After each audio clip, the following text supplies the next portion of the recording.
Baik, selamat malam. Saya atas nama Rindel Sofalena Baswaja dengan NIM 2003030103 kelas C semester 2. Saya akan mereview buku ke-8 tentang Sosiologi Georg Simmel. Bab 1 Pendahuluan. Bagian 1 Masalah mendasar sosiologi individu dan masyarakat yang muncul jika seseorang ingin membuat pernyataan yang dapat dipertahankan tentang sosiologi ilmu adalah klaimnya, yaitu menjadi ilmu bukanlah hal yang tidak perlu. Lebih lanjut, ada banyak pendapat yang kacau kalau selalu ragu, sekali lagi, tentang isi dan tujuannya. Ada begitu banyak kontradiksi dan kebingungan, sehingga orang selalu ragu, sekali lagi apakah seorang berurusan dengan masalah yang dapat dibenarkan secara ilmiah sama sekali di sini. Kurangnya definisi yang tidak perlu dipersoalkan dengan jelas tidak akan terlalu buruk jika dibuat dengan adanya sejumlah masalah spesifik yang tidak atau yang lengkap secara yang dapat ditangani di lain disiplin ilmu dan yang mengandung fakta tentang konsep masyarakat sebagai elemen dan tujuan bersama kontak. Mereka mungkin terlalu berbeda satu sama lain dalam konten, orientasi, dan metode solusi untuk memperlakukan seolah-olah mereka berjumlah, bidang penyelidikan, dan homogen.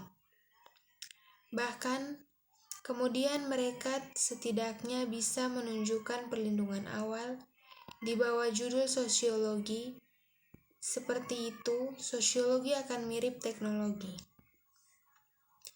Cukup sah dilampirkan ke berbagai tugas yang sangat besar pemahamannya dan solusi yang tidak terlalu membantu dengan sugesti atau lewat nama teknologi, itu mereka memiliki beberapa fitur yang sama.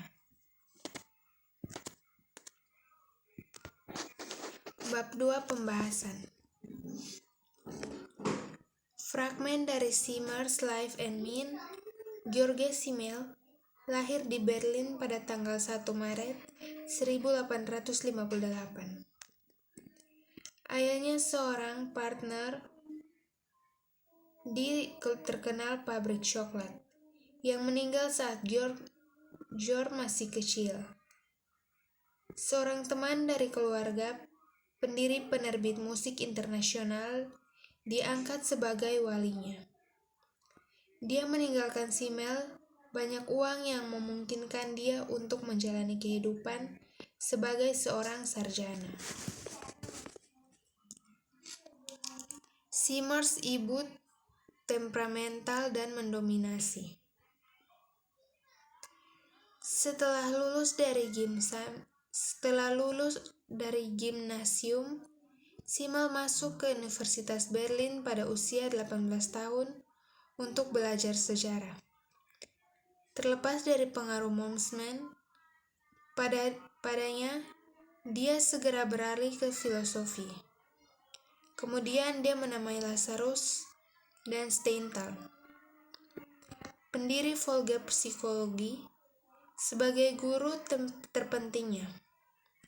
Tapi dia juga belajar dengan Harms dan Zeller, dengan Bastian psikologi dan dengan dosen Simmels, Treinsteig, Gim, dan Jordan sejarah. Sebagai minor kedua dalam ujian doktoralnya, dia memilih bahasa Itali abad pertengahan dan mendapat penghargaan di Petra.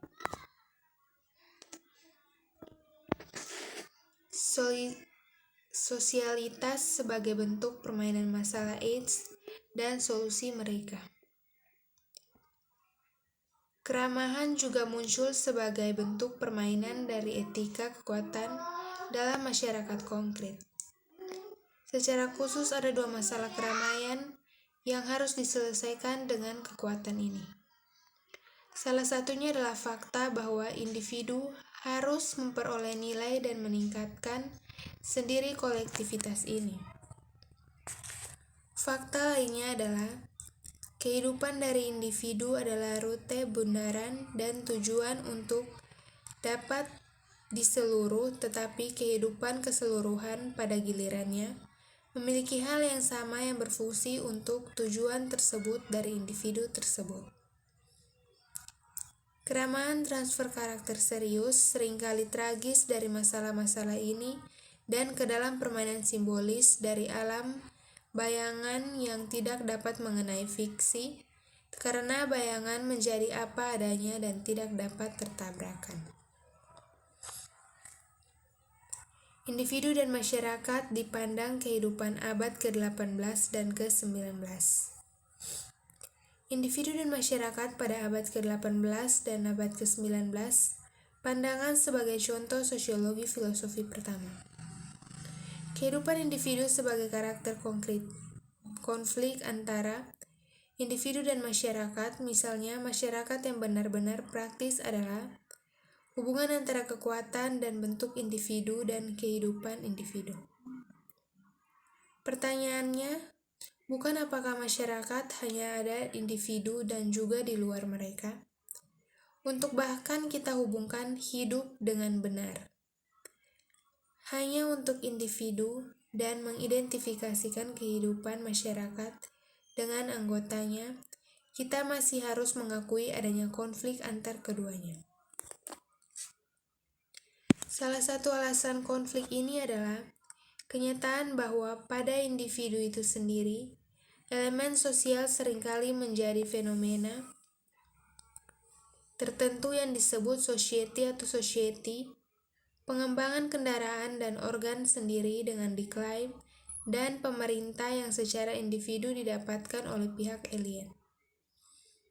Alasan kedua hasil dari aspek ini dari kewarisan masyarakat pada individu.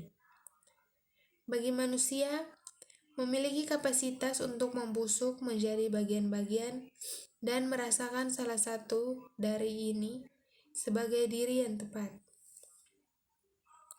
Namun setiap bagian dapat bertabrakan dengan yang lain dan dapat berjuang dengan kekuasaan atas tindakan individu.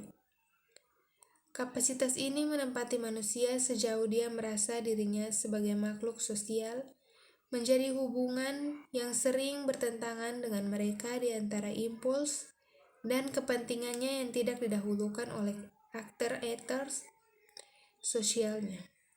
Dengan kata lain, konflik antara masyarakat dan individu. Egoisme individu first, kesempurnaan diri individu sebagai nilai objek. Formulasi yang disajikan menurut saya untuk menggambarkan kontras antara kedua pihak yang jauh dan kompresif pada bagian pengurangan adatnya dan diaktomi egoisme altruisme. Di satu sisi, upaya individu untuk keuntungan munculnya sebagai egoisme yang kontras dan ultimisme darinya yang memesankan diri menjadi masyarakat yang selektif. Namun di sisi lain, pencarian masyarakat adalah egoisme melakukan kekerasan terhadap individu dan kepentingan dan ultitas yang banyak yang sering membuat spesialisasi individual yang sangat satu sisi dan bahkan atrofi. Akhirnya dorongan individu terdapat kesempurnaan diri yang belum tentu merupakan ekspresi egoisme. Ini mungkin juga merupakan ideal objek yang bertujuan sama sekali tidak berhasil dalam bidang kebahagiaan dan personal secara pribadi, details, tetapi nilai super pribadi yang direalisasikan adalah kepribadian. Bab 3 penutup. Tetapi kesetiaan penting untuk kehidupan dan bentuk sosial dari urutan kedua, sebagaimana adanya, sebagai instrumen hubungan yang sudah ada dan bertahan. Dalam bentuk umumnya, hubungan antara kesetiaan dan bentuk sosiologi yang didukungnya, dan arti seperti itulah yang antara bentuk-bentuk ini dan isi material yang bermotif kehidupan sosial. Tanpa fenomena yang kita sebut kesetiaan, masyarakat tidak bisa ada seperti adanya untuk waktu yang lama. Unsur-unsur yang jaga agar tetap hidup demi kepentingan pribadi anggota, sugesti, paksaan, idealisme, kebiasaan mekanik, akal sehat, tugas, cinta, kelembapan untuk menyelamatkan dari kehancuran.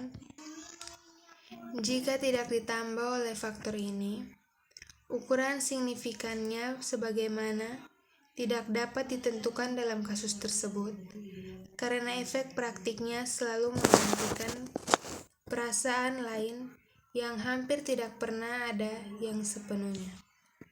Kontribusi dari perasaan ini terjalin erat dan kontribusi dari kesetiaan itu sendiri dalam hasil gabungan yang menolak analisis kuantitatif. Baik, sekian hasil presentasi dari saya. Terima kasih.